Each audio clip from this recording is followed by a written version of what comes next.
Olá, meus amigos do canal, um grande abraço nesse momento a todos vocês. É uma alegria novamente estarmos reunidos para meditarmos na palavra do Senhor. Mais uma vez agradeço a todos vocês que já estão inscritos e continua compartilhando. Faça seu comentário, tiver alguma pergunta, faça sua pergunta. Para a gente será uma satisfação responder as perguntas.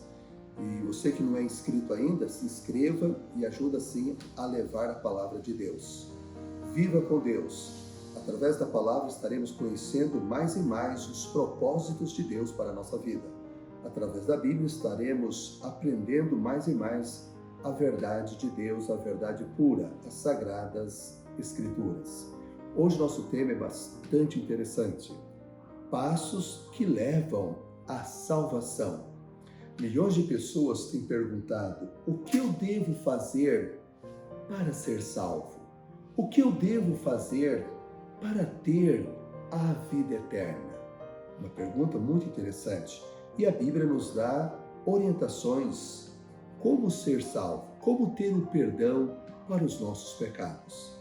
Queridos, o pecado separa o homem de Deus.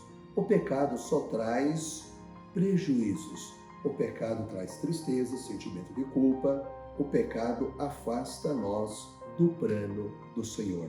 Mas hoje nós vamos descobrir o que fazer para termos o perdão e, consequentemente, a salvação.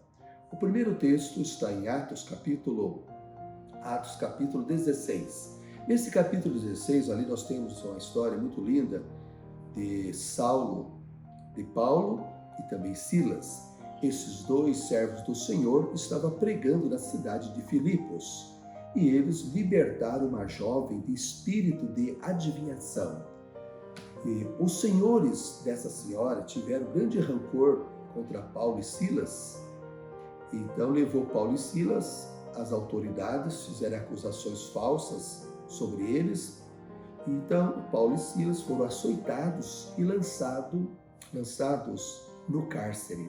O carcereiro estava ali guardando a cela de Paulo e Silas. E próximo da meia-noite, Paulo cantava hinos com seu companheiro e os demais da prisão ouviam. E a Bíblia diz que houve um grande terremoto. Todas as celas foram abertas. O carcereiro acordou com o barulho, com o impacto daquele terremoto. Quando ele viu todas as celas abertas, ele pegou uma espada e ia suicidar-se. Paulo então clamou, gritou: não te faças mal, porque todos estamos aqui. Ele então pediu uma luz, pôs-se de joelho diante de Paulo e Silas e fez uma pergunta que milhões têm feito essa pergunta. Ele perguntou assim: senhores, o que eu devo fazer para ter a vida eterna? O carcereiro de Filipos foi tocado pelo Espírito Santo. Naquele momento ele sentiu grande necessidade de salvação. Então ele perguntou: o que eu devo fazer? Está lá em Atos capítulo 16. Essa linda história começa ali a partir do verso 10 e no versos 14 e 15, e aí chegando no verso 30 e 31, especialmente 30 e 31, Paulo responde a pergunta: crê no Senhor Jesus e serás salvo, tu e a tua casa. Então, meus amados, essa é a primeira resposta que nós temos. O primeiro passo importante, indispensável para a nossa salvação é crer no Senhor Jesus, é crer no seu sacrifício, crer na sua morte, crer que Ele é o Cordeiro de Deus que tira o pecado do mundo, especialmente do nosso coração. É o que está em João 3,16. A Bíblia diz que Deus amou o mundo de tal maneira que deu seu Filho unigênito para que todo o que nele crê não pereça, mas tenha a vida eterna. Meus amados ouvintes, amigos, então se você deseja ter a vida eterna, acredite no Filho de Deus. Acredite no Jesus Cristo que deu a vida por nós na cruz do Calvário. Aceita-o como teu único e bendito Salvador. Na Bíblia tem muitos versículos que falam sobre o sofrimento de Jesus por nós. Fala sobre o seu sacrifício por nós, para nos dar o perdão, para nos reconciliar com Deus. O homem estava perdido. O homem tinha pecado contra Deus. Se não fosse o sacrifício de Jesus, nós nem existiria, muito menos salvação. O segundo passo importante, ainda no livro de Atos, capítulo 3, verso 19. Atos 3, 19 diz assim: arrependei-vos, pois, e convertei-vos, para serem apagados os vossos pecados. Então, o segundo passo indispensável para a salvação é o verdadeiro arrependimento.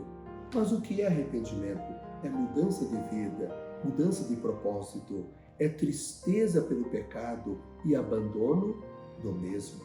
Meus queridos, muitos têm confundido remorso com arrependimento. Remorso é apenas um sentimento de culpa. Remorso não é arrependimento verdadeiro. Judas Iscariotes, aquele que traiu Jesus, a Bíblia diz que teve um momento que ele lançou as moedas aos pés do sumo sacerdote, lá no santuário, e ele disse: pequei traindo sangue inocente. Mas na verdade ele não estava arrependido. Ele pegou uma corda e foi enforcar-se, em vez de buscar o perdão, a salvação em Jesus. Remorso geralmente leva ao suicídio. Remorso é aquele sentimento de culpa. Se alguém ficar sabendo, se contarem para minha esposa, para o meu esposo, se alguém me viu, amanhã depois está fazendo novamente. Então, remorso Deus não aceita, que é apenas uma consciência culpada, medo das consequências. Arrependimento verdadeiro, Pedro, que traiu Jesus 3 vezes, que negou Jesus 3 vezes, experimentou. Pedro, pela última vez, quando estava negando Jesus, quando cantou o galo, a Bíblia diz que ele se encheu de tristeza, chorou abundantemente. E nós sabemos que ele se tornou um grande apóstolo de Jesus Cristo. Pedro experimentou o verdadeiro arrependimento, que é fruto, que é obra do Espírito Santo. Amados, nenhum pecado é perdoado sem verdadeiro arrependimento. E não esquecermos que o arrependimento é obra do Espírito Santo. Assim você e eu também devemos pedir a Deus que nos dê o Espírito Santo, que nos dê o verdadeiro arrependimento para termos o perdão para os nossos pecados. O terceiro passo indispensável para a salvação, meus queridos, está em 1 Carta de João 1, verso 9. 1 Carta de João 1, verso 9 diz assim: se confessarmos os nossos pecados, Ele é fiel e justo para nos perdoar os pecados e nos purificar de toda a injustiça. Aí João fala sobre a confissão, confessar nossos pecados. Alguns dizem assim: mas Deus sabe de todas as coisas, por que eu vou confessar? Mas é por isso que nós devemos confessar, porque Deus sabe, Deus conhece todas as coisas. Mas confessar a quem? Primeira Carta de João, capítulo 2, verso 1, nos diz assim: filhinhos meus, estas coisas vos escrevo para que não pequeis. Se todavia alguém pecar, temos um advogado junto ao Pai, Jesus Cristo, o justo. Jesus, aquele que deu a vida por nós, é o único que pode, é o único digno de receber a tua e a minha confissão. Então, todos os dias devemos confessar ao Senhor Jesus, porque Ele é o verdadeiro remédio para a doença do pecado. Queridos, se nós seguirmos esses conselhos, essas orientações sobre crer em Jesus Cristo, aceitá-lo como Salvador, nos arrepender de todo o nosso coração e confessar nossos pecados diariamente, eis a promessa maravilhosa do nosso Pai Celestial. Livro do profeta Isaías, capítulo 1, verso 18, diz o Senhor: vinde, pois, e conversamos, ainda que os vossos pecados sejam vermelhos como o sangue, tornar-se-ão brancos como a neve. Ainda que sejam vermelhos como o carmesim, se tornarão como a lã. Então, meus queridos, para Deus não há tamanho de pecado que Ele não perdoa. Para Deus não há quantidade de pecados que Ele não perdoa. Se nós seguirmos esses passos, essas orientações, com certeza você experimentará as bênçãos do perdão. Você experimentará a alegria do perdão que somente Deus pode dar. O pecado tem arruinado a humanidade. O pecado é o nosso pior inimigo. Os piores malefícios que um homem e uma mulher pode trazer para si é através do pecado. Mas Jesus nos oferece o perdão gratuitamente. Amados, eis o apelo de Deus para você e para mim neste momento. Livro do profeta Isaías, capítulo 55, 6 e 7, ele nos diz assim: buscai ao Senhor enquanto se pode achar, invocai-o enquanto está perto, deixe o perverso o seu caminho, o iníquo seus pensamentos, volte-se para o nosso Deus, porque é rico em perdoar. Que essas boas novas possa ser maravilhosa para você e para mim. Que através de Cristo Jesus, os teus pecados, os meus pecados, sejam perdoados. Meus amados, que esta mensagem seja uma bênção a você e a todos aqueles que você vai compartilhar. Estarei orando por você nesse momento e junto com você. Pai querido, agradecemos pelo dom do perdão em Cristo Jesus. Agradecemos por esses conselhos. Ajuda cada um dos nossos amigos, ouvintes, cada um que está participando dessas meditações, a confessar seus pecados, se arrepender e aceitarmos a Jesus como nosso único Salvador. Pai querido, nos abraça nesse momento, conceda a tua bênção a todos os que estão te buscando nesse momento. Bênçãos de salvação, bênçãos de perdão, é o que mais nós precisamos.